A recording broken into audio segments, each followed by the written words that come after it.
श्रीनगर से सांसद आगा सईद रोहिल्ला बेहती ने ईरान और अमेरिका के बीच हुए शांति समझौते को ईरान की बड़ी कूटनीतिक जीत बताया। उन्होंने कहा है कि पिछले 4 दशकों से ईरानी जनता ने आर्थिक प्रतिबंधों और अपने नेतृत्व पर लगातार दबाव का सामना किया, लेकिन इसके बावजूद ईरान अपने रुख पर कायम रहा और पीछे नहीं हटा। सुनिए रोहिल्ला ने क्या कहा। जो आज इस नेगोशिएशन में ये कहा गया है कि ईरान न्यूक्लियर वेपन्स नहीं बनाएगा, तो ये अपने स्टैंड से कोई ईरान नीचे नहीं आया, पीछे नहीं हटा। ये पहले ही उनका स्टैंड है।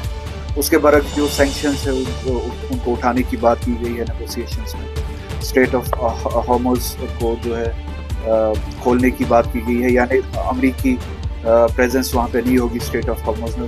वो दूसरी कामयाबी है ईरान के लिए। ईरान के अतराफ में जितनी भी मिलिट्री प्रेजेंस है अमेरिका की, वो मिलिट्री प्रेजेंस जो वो हटाई जाएगी ईरान के नज़रिए से। इससे बड़ी कामयाबी मुझे नहीं लगता है कि इस तरह के मुल्क के लिए होनी चाहिए जो 40 साल के सैंक्शंस का शिकार था और अकेला था, उसके बावजूद लड़ रहा था और पूरी ताकत को इस पर मजबूर किया, इसराइल को भी, अमेरिका को भी और वेस्टर्न पावर्स को भी, कि वो ईरान के नेबरहुड से अपनी मिलिट्री प्रेजेंस को ख़त्म करें।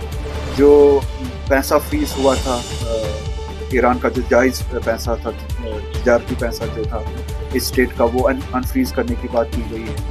और ईरान ने जो है इसके मुकाबले में ना रेजिस्टेंस से अपनी हिमायत हटाई है, ना इस तरह की कोई कंडीशन कबूल की है कि वो रेजिस्टेंस से, चाहे वो फ़लस्तीन हो, चाहे वो लुबनान हो, हिजबुल्लाह और हमास, उनसे अपनी हिमायत हटाएंगे, इस तरह की कोई कंडीशन उन्होंने कबूल नहीं की है। ना यूएस और इसराइल की हेजेमनी को रीजन में कबूल करने की कोई कंडीशन कबूल की है। ईरान और अमेरिका के बीच जंग खत्म होने के फैसले का जम्मू में लोगों ने स्वागत किया है। दुकानदारों, ट्रांसपोर्टरों और दिहाड़ी मजदूरों का कहना है कि लंबे समय से जारी तनाव का असर उनकी रोजी रोटी पर पड़ रहा था। संघर्ष के दौरान पेट्रोल और डीजल की कीमतों में भारी बढ़ोतरी से आम लोगों का बजट मुतासिर हुआ था। कुछ लोगों की राय क्या है, आप सुने। अखबार रहे थे जैसे कि मैं अपनी टैंकी फुल कर लेता था, अब ये है कि कम यूज कर रहे हैं, जितना चल रहा है उतना ही चला रहे हैं। ये महंगी की वजह क्योंकि अब शांति वार्ता हो गई है, मतलब वार ख़त्म हो सकता है, तो आप उसको किस तरह से लेते हैं? सर अच्छी बात है, वार ख़त्म हो तो हमारे लिए तो बहुत अच्छा है, आम पब्लिक के लिए बहुत अच्छा है कि सब कुछ अच्छी तरह चल सकता है, व्यापार अच्छा तरह चलता है। और इनसे भी हम बात करेंगे और जानने की कोशिश करेंगे कि जो वार है अगर ये ख़त्म होता है तो कितना अच्छा है। क्या नाम है आपका? तिलकरा जी।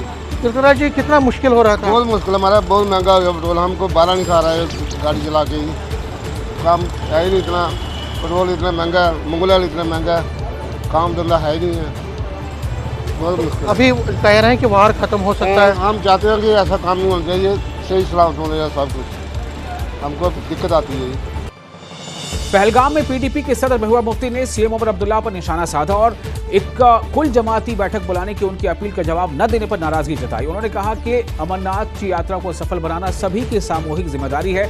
महबूबा मुफ्ती ने कहा कि यात्रा पर आने वाले श्रद्धालुओं को हर संभव सहायता और सुविधाएं उपलब्ध कराई जानी चाहिए। जम्मू कश्मीर जो मुश्किलात हैं, जो मामलात हैं, उसमें जब तक जम्मू कश्मीर के लोग मुल्क के, हिंदुस्तान के लोगों के साथ दिल नहीं मिलाएंगे, हम तो चाहते थे कि उमर साहब ऑल पार्टी मीटिंग करके प्राइम मिनिस्टर और होम मिनिस्टर को तैयार करें कि जम्मू कश्मीर की जो पार्टीज हैं उनके साथ बात करें ताकि हमारे मुश्किलात का इजाला हो। और उमर साहब ने उसको रिजेक्ट कर दिया, उन्होंने मेरे अभी तक लेटर का जवाब तक नहीं दिया। अब मैं चाहती हूँ लोग ये इनिशिएटिव अपने हाथों में लें। बेशक मुल्क की सरकार उनसे बात ना करे, पर मुल्क के लोगों के साथ बात करे, एक सत्याग्रह शुरू करे जैसे गांधी जी ने किया था उस वक्त जातियों के खिलाफ, अंग्रेजों के खिलाफ। इसी तरह हमारे लोग भी टूरिज्म के जरिए सत्याग्रह करें, यात्रा के जरिए सत्याग्रह करें। जो लोग हमारे आए मेहमान बन के, उनकी इतनी अच्छी देखभाल करें, उनसे अपना दिल खोल के रख दें कि हमारी मुश्किलात क्या है, ताकि मुल्क पे वो हमारे एम्बेसडर बन के बताएं कि जो मुसलमानों के खिलाफ नफरत फैलाई जा रही है पूरे मुल्क में, खासकर कश्मीरी मुसलमानों के खिलाफ, हमारे स्टूडेंट्स के साथ क्या होता है, हमारे शाल वालों के साथ क्या होता है। जब टूरिस्ट यहाँ से जाएगा, कश्मीरी का दिल देखेगा, कश्मीर के लोग क्या कहते हैं, मुझे लगता है कि पहले तो मुल्क में एक इनकलाब आएगा। ये जो नफरत है, ये जो इस्लामोफोबिया है, उसमें भी फ़र्क पड़ेगा। और दूसरा, मरकजी सरकार को भी मजबूर करेंगे, जिस तरह उन्होंने लद्दाख में बातचीत की, इसी तरह जम्मू कश्मीर के लोगों के साथ, यहाँ की पॉलिटिकल पार्टीज़ के साथ हमारे लोग उनको इतनी सिक्योरिटी दें कि मरकजी सरकार को पता चले कि जम्मू कश्मीर में आर्मी की ज़रूरत नहीं है, सिविलियन एरिया से आर्मी अगर वो निकालें तो बहुत अच्छा होगा। यहाँ के लोग जब यात्रियों की हिफाजत कर सकते हैं तो वो अपने लोगों की भी हिफाजत करते हैं। बहुत बहुत अनंतनाग में पुलिस ने सभी पुलिस थानों में साप्ताहिक मंडे परेड आयोजित की। परेड में कई इकाइयों के अधिकारियों और जवानों ने हिस्सा लिया। इस दौरान वरिष्ठ अधिकारियों ने उनकी मौजूदगी, डिसिप्लिन और तत्परता का निरीक्षण किया और शारीरिक फिटनेस, पेशेवर दक्षता और ऑपरेशनल तैयारी पर खास जोर दिया। अफसरान ने वर्दी, सेवा उपकरणों और अन्य आवश्यक संसाधनों की भी जांच की। करीब 36 सालों बाद कश्मीरी पंडित समुदाय ने अपनी पैतृक धरती कश्मीर में एक ऐतिहासिक आयोजन करते हुए global Kashmiri Pandit heritage tour and conclave का आयोजन किया। इस कार्यक्रम में देश और विदेश से आए प्रतिनिधियों ने घाटी के मंदिरों, धार्मिक स्थलों, पैतृक झरनों और सांस्कृतिक विरासत स्थलों का दौरा किया। कॉन्क्लेव के समापन के बाद श्रीनगर में आयोजित प्रेस वार्ता में समुदाय के प्रमुख सदस्यों ने न्याय, पुनर्वास और कश्मीरी पंडितों के स्थायी और सम्मानजनक वापसी पर जोर दिया। तो मेरा ये कहना है कि कश्मीर में हमने कभी ये सपने में भी तस्वुर नहीं किया था कि यहाँ ऐसे हालात हो जाएंगे, लेकिन अब हम जो ये आए हैं, हमने हेरिटेज टूर, जैसे डॉक्टर सुरेंद्र कोल ने आपको बताया, हम अपनी जो हेरिटेज है, मटन है, मारतंड है, या हम टीटवाल गए थे, हम टंगडार गए थे, त्रिसगाम गए थे, हम पूरे कश्मीर में कश्मीरी हिंदू रहता था। लोग अपने गांव, अपने घर देखने के लिए और अपनी जो हमारे श्राइन वहाँ उनको देखने के लिए, लेकिन असली हम अपने घर को ढूंढते हैं। ये एक रॉन्ग नैरेटिव था कि कश्मीरी पंडित अपने घर नहीं आना चाहता क्योंकि वो सेटल हो गए। हम सेटल तो हो गए हैं, जैसे उत्पल जी ने बताया कि सेटल होने के बावजूद भी अगर हमारा वो सेकंड होम है, हमारा पहला होम हमेशा कश्मीर ही रहेगा।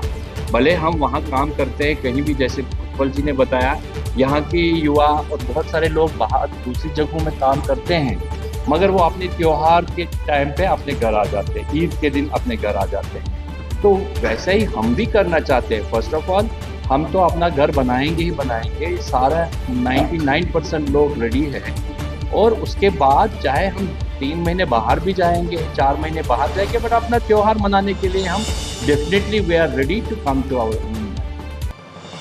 नशामुक्त जम्मू कश्मीर अभियान के तहत सांबा पुलिस ने मादक पदार्थों के खिलाफ बड़ी कार्रवाई की है और एक ड्रग तस्कर को गिरफ्तार किया है। पुलिस स्टेशन सांबा की टीम ने सिडको चौक पर नाका लगाया और संदिग्ध हालत में घूम रहे एक युवक की तलाशी ली। युवक के पास से करीब 6 ग्राम हेरोइन जैसा पदार्थ बरामद किया गया। गिरफ्तार आरोपी की पहचान साहिल कुमार निवासी सांबा के तौर पर हुई है। जम्मू कश्मीर अंजुमन शरिया शिया के प्रतिनिधि आगा सैयद मुज्तबा अब्बास ने 19 जून को प्रस्तावित ईरान अमेरिका शांति समझौते को ईरान की बड़ी जीत बताया है। उन्होंने कहा कि ईरान ने यह साबित किया है कि दृढ़ता और लगातार प्रतिरोध के जरिए एक महाशक्ति को भी अपने रुख पर पुनर्विचार करने के लिए मजबूर किया जा सकता है। उन्होंने समझौते को ईरान की कूटनीतिक और रणनीतिक सफलता करार दिया। खुले तौर पर साइडलाइन हो गया। कभी भी इसराइल नहीं चाहता था कि अमेरिका और ईरान में कोई एग्रीमेंट हो, लेकिन नेतन्याहू के चाहने के बावजूद भी उनको साउथ लेबनान से भी विड्रॉ करना पड़ेगा और ये डील जो है वो अब साइन होने वाली है और इसराइल की जो असलियत है वो दुनिया के सामने और ज़्यादा खुलेपन से आई और स्ट्रेटेजिकली जो इसराइल की इसमें हार हुई है तो वो दुनिया के सामने इस वक्त है।